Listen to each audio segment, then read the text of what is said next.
وقل رب زدنی علما۔ بسم اللہ الرحمن الرحیم۔ الحمد للہ وحدہ والصلاة والسلام علی من لا نبی بعدہ، اما بعد۔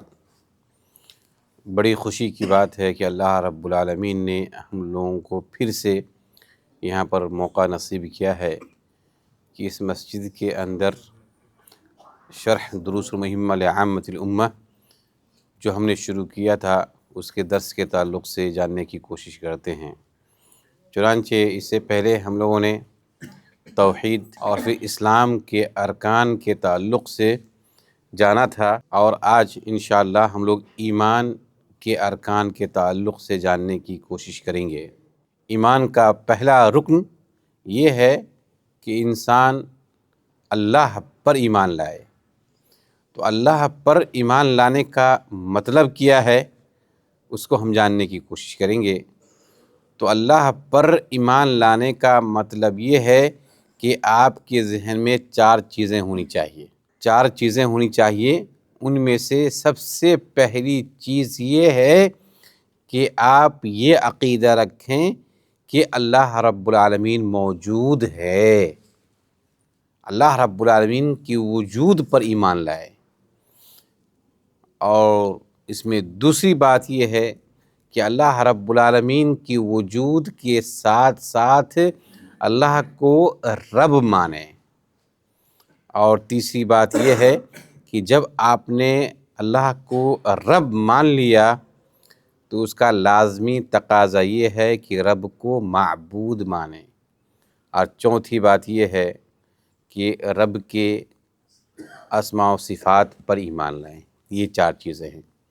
پہلی چیز رب کے، اللہ رب العالمین کی وجود پر، دوسرا اس کے رب ہونے پر، تیسرا اس کے معبود ہونے پر، اور چوتھا اس کے اسماء و صفات پر ایمان لائیں۔ یہ چار چیزیں اگر آپ کے ذہن میں ہیں تو آپ اللہ رب العالمین پر ایمان لاتے ہیں۔ اب یہ جو چار چیزیں ہوئی انہیں صرف ذہنی طور پہ ہی آپ ماننے کی کوشش نہیں کریں، بلکہ اچھی طریقے سے سمجھ لیں کہ اللہ پر ایمان لانا، ایمان کا مطلب کیا ہے۔ ایمان کا مطلب اگر سمجھ لیتے ہیں تو آپ کو ان چار چیزیں یا پھر اس کے بعد جتنی چیزیں آئیں گی ان تمام چیزوں کو جاننے میں آسانی ہوگی۔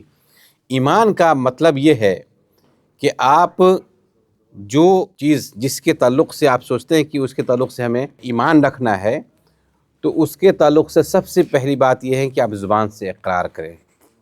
زبان سے آپ اقرار کریں کہ جیسے رب کے ہونے پر آپ نے ایمان لایا، تو زبان سے اس کا آپ اقرار کریں کہ میں یہ اقرار کرتا ہوں کہ ہمارا رب ہے، اللہ رب العالمین موجود ہے۔ یہ زبان سے آپ اقرار کریں گے، اور زبان سے اقرار کرنا ہی یہ کافی نہیں ہے، بلکہ آپ اسے دل سے اعتقاد رکھیں گے، دل سے آپ مانیں گے۔ آپ جانتے ہیں کہ اپنے دوستوں میں بھی جب آپ گفتگو کر رہے ہوتے ہیں تو کوئی چیز جب انہوں نے ایکسیپٹ کر لیا آپ سے تو آپ کہتے ہیں زبانی طور پہ آپ مانا ہے، یا دلی طور پہ بھی اس چیز کو آپ مان رہے ہیں۔ تو لہٰذا زبان سے ہی اقرار کرنا کافی نہیں ہے، بلکہ زبان سے اقرار کرنے کے ساتھ ساتھ دل سے بھی ماننا اس سے ضروری ہے۔ یہ دو چیزیں ہو گئیں، اور تیسری چیز یہ ہے کہ اس پر عمل کرنا بھی ضروری ہے، یعنی دل سے ہی نہیں بلکہ اپنے جسم کے سارے اعضاء اور جوارح سے بھی اس کا ماننا ضروری ہے۔ یہ تین چیزیں ہیں ایمان کے اندر۔ اس کے بعد پھر چوتھی چیز یہ رکھیں کہ ایمان جو ہے، جب ہم نیک کام کرتے ہیں، نیک کام کرنے کی وجہ سے ایمان کے اندر زیادتی ہوتی ہے، اور جب انسان نیک کام کرنا چھوڑ دیتا ہے یا گناہوں میں ملوث ہوتا ہے تو ایمان اس سے کم ہو جاتا ہے۔ یہ ہے ایمان کے تقاضے۔ جیسے اس کی آپ عملی مثال لے سکتے ہیں کہ اگر آپ یہ ایمان رکھتے ہیں کہ اللہ رب العالمین نے نماز کو فرض کیا ہے، تو اس کو تطبیقی مثال سے آپ سمجھ سکتے ہیں۔ تو اس کو آپ زبان سے اقرار کریں گے کہ اللہ رب العالمین نے واقعی مسلمانوں کے اوپر یہ نماز جو ہے اس سے فرض کیا ہے۔ اب یہ زبان سے ہی اقرار کرنا کافی نہیں ہے، بلکہ اس کو دل سے اعتقاد محبت سے اس کو ایکسیپٹ کرنے کی کوشش کریں کہ واقعی اللہ رب العالمین نے اسلام کے اندر نماز کو فرض کیا ہے۔ اور پھر جب آپ نے زبان اور دل سے ایکسیپٹ کر لیا تو آدمی زبان اور دل سے ایکسیپٹ کرے اور اعضاء سے نہیں مانے، مثلا مسجد میں آتا ہی نہیں، کبھی گھر میں بھی کوئی نماز پڑھتا ہی نہیں ہے، تو ظاہر سی بات ہے یہ صرف زبانی دعویٰ ہے، اس کا آپ کے عمل سے کوئی تعلق نہیں ہے۔ لہٰذا اسلام جو ہے وہ پریکٹیکل یہ مذہب ہے، صرف اور صرف زبانی دعویٰ کرنے یا دل میں اس کو ایکسیپٹ کر لینے سے کافی نہیں ہوگا، بلکہ زبان اور دل کے ساتھ ساتھ جس چیز کا آپ نے اعتقاد رکھا ہے، جس چیز کو آپ مان رہے ہیں، اس پر عمل کرنا ضروری ہے۔ جیسے کہ اسلام نے کہا کہ سچ بولو، جھوٹ سے منع کیا، تو آپ اعتقاد کریں گے کہ اسلام نے یہ سچ بولنے کی ہدایت دی ہے، جھوٹ بولنے سے منع کیا ہے، اسے آپ دل سے بھی ایکسیپٹ کریں گے اور اس کے ساتھ ساتھ آپ عملی جامہ بھی پہنائیں گے کہ جھوٹ سے آپ بچیں گے اور سچ بولنے کی کوشش کریں گے۔ یہ ہے ایمان کا مطلب۔ رب کی صفت میں سے ایک صفت یہ ہے کہ وہ رحیم ہے، رحمان ہے، یعنی وہ اپنے بندوں پہ رحم کرتا ہے۔ تو جب ہمارا ذہن اس کی طرف آ جاتا ہے کہ جو کچھ بھی ہو رہا ہے وہ رب کی طرف سے ہے، غور کیجئے، بڑی اچھی پوائنٹ ہے اس کے اندر، کہ جو کچھ بھی میرے ساتھ ہو رہا ہے وہ رب کی طرف سے ہے، اور دوسری بات یہ ہے کہ رب میرے ساتھ برا نہیں کر رہا ہے، جو کچھ بھی ہے ہمارے ساتھ اچھا ہی ہو رہا ہے۔ یہ الگ سی بات ہے، یا یہ دوسری بات ہے کہ جو کچھ میرے ساتھ ہوا کس مصلحت سے ہے، ہم صرف اس مصلحت کو یا حکمت کو نہیں جانتے ہیں، ورنہ جو کچھ بھی ہو رہا ہے وہ رب کی طرف سے ہے اور میرے ساتھ برا نہیں ہو رہا ہے، تو آپ کے بہت سارے بڑے بڑے مشکلیں آسان ہو جائیں گی۔ اب مثال کے طور پر لیجیے، جیسے میں نے کہا تھا زندگی آپ کا جینا آسان ہو جائے گا۔ اب جیسے کیا ہوتی ہے، کبھی کبھی کچھ پریشانی آئی آپ کے ساتھ، اب پریشانی آنے کے بعد دیکھیے انسان اتنا گھبرا جاتا ہے کہ کبھی کبھی ڈپریشن کا شکار ہو جاتا ہے، اور آپ نے یہ بھی دیکھا ہوگا کہ باہر میں جو لوگ کہتے ہیں اللہ رب العالمین اس سب کو اتنی ڈپریشن سے محفوظ رکھے کہ کبھی کبھی سوسائڈ بھی کر لیتا ہے۔ بہت سارے واقعات ہوئے ہیں، خاص کر باہر میں جو عام طور پہ جو لوگ رہنے والے ہوتے ہیں تو وہ اس کام کو انجام دیتے ہیں۔ کیوں؟ اس لیے کہ وہ شخص پریشانی سے نجات حاصل کرنے کے لیے اس نے یہ کام کیا ہے کہ اپنی جان کو گنوا دیا۔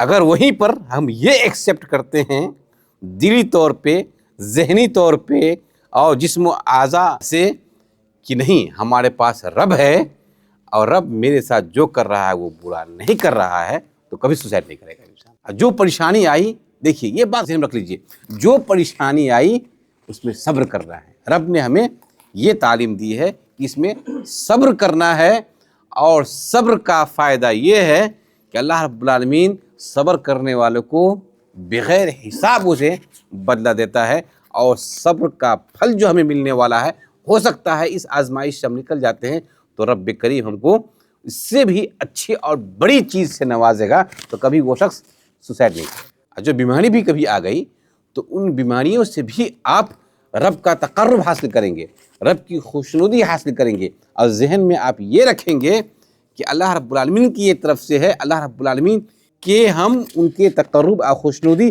اس بیماری سے بھی حاصل کرنے کی کوشش کریں گے۔ اب خود آپ اس چیز کا آپ ذہن میں رکھیں کہ جس شخص کو یہ دلی طور پہ، ذہنی طور پہ اور اعضاء اور جسمانی طور پہ اگر یہ ثابت ہو جاتا ہے کہ واقعی ہمارے پاس رب ہے اور رب میرے ساتھ کبھی بھی برا نہیں کر سکتا ہے، بلکہ رب ہمارے لیے اچھا چاہتا ہے، اور پھر اگر اس دنیا کے اندر میری سوچ سے اگر کچھ برا بھی ہو رہا ہے تو پھر اس کا اچھا بدلہ ہمیں آخرت میں ملنے والا ہے، تو کبھی وہ شخص سوسائڈ نہیں کرے گا، کبھی وہ شخص اپنے آپ کو پریشان نہیں کرے گا۔ یہ صرف اور صرف اللہ سے اس کو جوڑنے کی کوشش کرے گا، اور یقین جانے کہ وَمَن يَتَوَكَّلْ عَلَى اللَّهِ فَهُوَ حَسْبُهُ، یہ قرآن کریم کے اندر اللہ رب العالمین نے وعدہ کیا ہے انسانوں سے، مومنوں سے، کہ جو اللہ پر بھروسہ کرے گا اللہ اس کے لیے کافی ہے۔ جب اللہ ہمارے لیے کافی ہو جاتا ہے تو پھر ہمیں کس چیز کی کمی رہے گی؟ تو اس لیے آپ نے دیکھا کہ وہ انسان جو رب کو مانتا ہے اور وہ انسان جو رب کو نہیں مانتا ہے، اس کی زندگی میں کتنا کا یہ فرق ہے۔ اب ظاہر سی بات ہے، جو رب کو نہیں مانتا ہے تو وہ ہر کام اپنی عقل سے کرنے کی کوشش کرے گا، اور اس کے عقل میں جو چیز اچھی ہے اس سے ایکسیپٹ کرے گا، اور جو چیز بری ہے اس سے یہ چاہے گا کہ ہم چھٹکارا پالیں، یا چونکہ اس کے آخرت کی بھی نظر نہیں ہوگی، نہ اللہ پہ ایمان لا رہا ہے، تو آخر میں پریشان ہو کے کیا کرے گا؟ سوسائڈ کرے گا۔ لیکن وہ بندہ جو اللہ پر ایمان لاتا ہے، وہ بندہ جو یہ جانتا ہے کہ ہمیں جو پریشانی آئی ہے زندگی کے اندر، ان پریشانیوں کے ذریعے بھی ہم نیکی کما سکتے ہیں، اور اللہ ہمیں برا نہیں کرے گا میرے ساتھ، اس سوچ کے ساتھ رہے گا، اور رب تو ہمیں ساتھ دے گا ہی، تو اس کی زندگی آسان ہو جاتی ہے۔ تو یہ ہے اسلام کے فائدے کہ اسلام کے ذریعے آپ کو زندگی گزارنے کا جو طریقہ ہے، حاصل کرنے کے بعد زندگی آسان ہو جاتی ہے، اور جس کے پاس رب نہیں ہے اس کی زندگی آسان نہیں بلکہ مشکل ہوتی ہے۔ اور انشاءاللہ اگلی مجلس میں ہم بتانے کی کوشش کریں گے کہ انسان پریشان کن چیزوں سے ہوتا ہے۔ یہ تو یہ بات ہوگی بیماریوں سے، اور جو غم لاحق ہوتی ہے ان چیزوں سے۔ پھر اس کے بعد دیکھیے گا سب سے زیادہ انسان جو پریشان ہوتا ہے ظلم سے۔ ذہن اس کو قبول کرنے یا ایکسیپٹ کرنے کے موڈ میں نہیں ہے، تو اس وقت کیا کرنا چاہیے انسان کو؟ تو یقیناً انشاءاللہ ہم سب کی زندگی آسان ہو جائے گی۔ ایک چیز تو سوسائٹی کے جو معاملات ہیں وہ کچھ اجمالی طور پہ سمجھ میں آیا، حالانکہ اس کے تعلق سے بھی انشاءاللہ میں ایسی گفتگو لانے کی کوشش کروں گا کہ جو ہمارے یہاں درس میں بیٹھے ہوئے ہیں جتنے لوگ، سب کو، بلکہ آپ لوگ دوسرے کو بھی بتائیں گے، سب خوشی خوشی کسی چیز کو ماننے کی آپ کوشش کریں گے۔ اور میں جہاں تک سمجھتا ہوں کہ انشاءاللہ اس کے بعد جتنے لوگ بیٹھے ہوئے ہیں یا جن لوگوں کو آپ پہنچائیں گے، یہ سوسائٹی کا خیال دور دور تک نہیں آئے گا کہ اسلام منہج حیا ہے، زندگی گزارنے کے طریقوں کو بتاتا ہے۔ بس یہاں پہ ضرورت اس بات کی ہے کہ ہم اسلامی طریقے سے سمجھنے کی کوشش کریں، اور انشاءاللہ جب ہم سمجھ جائیں گے تو یقیناً انشاءاللہ جب ہم لوگوں کی یہ کتاب ہے جب ختم ہوگی تو آخر میں یہ اللہ رب العالمین پر بھروسہ کرتے ہوئے یہ کہہ سکتا ہوں کہ آپ کو لگے گا کہ واقعی اب میری زندگی آسان ہو گئی، اب زندگی گزارنا کوئی مشکل کام نہیں۔ رب نے جتنی زندگی لکھی ہے، رب نے جتنی ہمیں میری عمر دی ہے، اتنی عمر کو آپ واقعی چاہے زندگی کے جس کونے میں بھی ہے، جس عمر کے اسٹیج پہ آپ رہیں گے، زندگی گزارنا آپ کے لیے آسان ہوگا۔ یہی اسلام ہے، اور کتاب کے ختم ہونے پر انشاءاللہ ہم لوگوں کو واقعی لگے گا کہ ہم عبادت بھی سمجھ گئے اور پھر اپنی زندگی بھی سمجھ گئے۔ اللہ رب العالمین سے دعا ہے کہ اللہ رب العالمین ہم لوگوں کو عبادت کرنے کے ساتھ ساتھ زندگی گزارنے کے بھی طریقے کو آسان فرما دے۔ آمین۔ وآخر دعوانا الحمدللہ رب العالمین۔